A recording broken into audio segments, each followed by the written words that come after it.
பல்வேறு பகுதிகளில் நடைபெற்ற முக்கிய நிகழ்வுகளை களத்தில் மதிமுகம் பகுதியில் பார்க்கலாம்.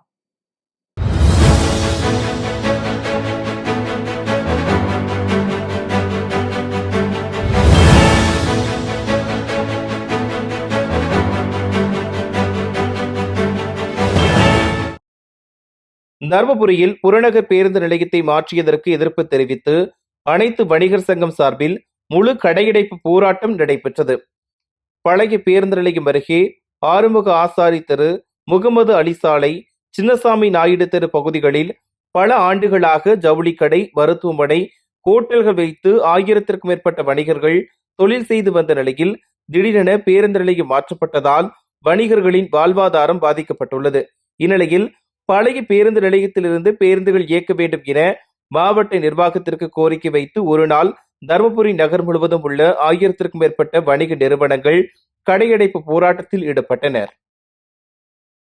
விருதுநகரில் நெடுஞ்சாலைகள் மற்றும் சிறு துறைமுகங்கள் துறை சார்பில் 96 கோடி ரூபாய் மதிப்பீட்டில் சிவகாசி விருதுநகர் சாலையினையும், 85 கோடி ரூபாய் மதிப்பீட்டில் அழகாபுரி விருதுநகர் சாலையினையும் இருவழி சாலையிலிருந்து 4 வழி சாலையாக மேம்படுத்தும் பணிகளை அமைச்சர்கள் தங்கம் தென்னரசு, KKSSR ராமச்சந்திரன் ஆகியோர் அடிக்கல் நாட்டி தொடங்கி வைத்தனர். வேலூர் மாவட்டம் காட்பாடி அடுத்த வள்ளிமலையில் தீ வைத்த மர்மநபர்களை போலீசார் தேடி வருகின்றனர்.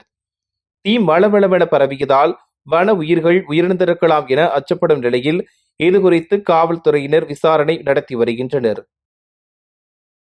செங்கல்பட்டு மாவட்டம் அச்சரப்பாக்கம் அருகே உள்ள வரதராஜ பெருமாள் கோவில் உண்டியலை உடைத்த மர்ம நபர்கள் அதில் இருந்த பணத்தை திருடி சென்றுள்ளனர். மேலும் மூலவர் சன்னதியில் இருந்த பூஜை பொருட்களையும் திருடி சென்றுள்ளனர். இந்த சம்பவம் தொடர்பாக அளித்த புகாரின் அடிப்படையில் போலீசார் வழக்கு பதிவு செய்து மர்ம நபர்களை தேடி வருகின்றனர். வேலூர் மாவட்டம் பேரணப்பட்ட பகுதியில் உள்ள தனியார் திருமண மண்டபத்தில் சமூக நலன் மற்றும் மகளிர் உரிமைத்துறை சார்பில் ஒருங்கிணைந்த குழந்தைகள் வளர்ச்சிப் பணிகள் திட்டத்தின் கீழ் சமுதாய வளைகாப்பு விழா நடைபெற்றது. இதில் சிறப்பு விருந்தினராக குடியாத்தம் சட்டமன்ற உறுப்பினர் அமுலு விஜயன் மற்றும் ஒன்றிய செயலாளர் ஆகியோர் கலந்து கொண்டு 100 கர்ப்பிணி தாய்மார்களுக்கு புடவை, வளையல், மஞ்சள், சந்தனம் உள்ளிட்ட சீர்வரிசை பொருட்களை வழங்கினர். திருப்பூர் மாநகராட்சியில் பட்ஜெட் தாக்கல் கூட்டம் மாநகராட்சி மாமன்ற அலுவலக கூட்டத்தில் மாநகராட்சி மேயர் தினேஷ்குமார் தலைமையில் நடைபெற்றது. முன்னதாக பட்ஜெட் தாக்கல் செய்வதற்கு முன்பு அதிமுக கவுன்சிலர்கள் கடந்த ஆண்டு அறிவித்த பட்ஜெட்டை மீண்டும் தாக்கல் செய்வதாக குற்றம் சாட்டு தெரிவித்து மேயரை முற்றுகையிட்டனர். பட்ஜெட்டை தாக்கல் செய்ய விடாமல் அதிமுகவினர் கூச்சல் குழப்பத்தில் ஈடுபட்டதால் பரபரப்பு ஏற்பட்டது. இதனால் ஆத்திரமடைந்த மற்ற மாமன்ற உறுப்பினர்கள் அதிமுக உறுப்பினர்களுடன் வாக்குவாதத்தில் ஈடுபட்டனர். தருமபுரி மாவட்டம் பாலக்கோட்டில் மிகவும் பிரசித்தி பெற்ற சுயம்பு ஸ்ரீ புதூர் மாரியம்மன் கோவில் திருவிழா வெகு விமர்சையாக நடைபெற்றது. கடந்த 21ஆம் தேதி கொடியேற்றத்துடன் தொடங்கிய இந்த திருவிழாவின் முக்கிய நிகழ்ச்சியாக 12 கிராம மக்கள் ஒன்றிணைந்து பால்குடம் எடுத்தல், அலகு குத்துதல், தீச்சட்டி எடுத்தல், தீ மிதித்தல், பூக்கரகம் எடுத்தல் உள்ளிட்ட நேர்த்திக்கடன்களை செலுத்தினர். தொடர்ந்து பக்தர்கள் அம்மன் வேடம், காளி வேடம் அணிந்தும் சண்டை மேளம் முழங்க பக்தியுடன் ஊர்வலமாக சென்றனர்.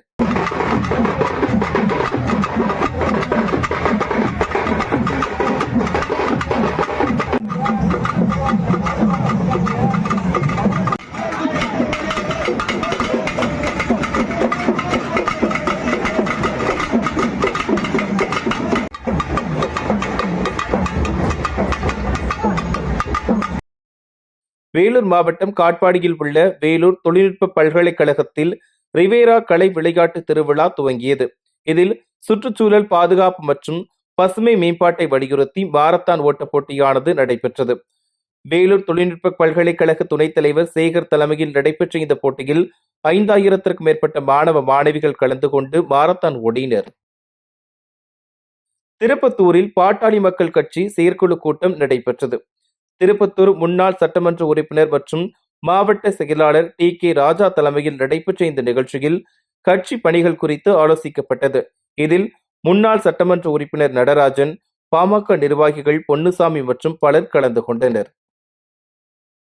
சேலம் மாவட்டம் சங்ககிரி நீதிமன்ற வழக்கறிஞர் தூயவன் என்பவரை சமூக விரோதிகள் கொலைவெறி தாக்குதல் நடத்தியதை கண்டித்து திருவள்ளூர் மாவட்டம் பொன்னேரியில் Ponneri criminal advocate bar association சார்பில் கண்டன ஆர்ப்பாட்டம் நடைபெற்றது.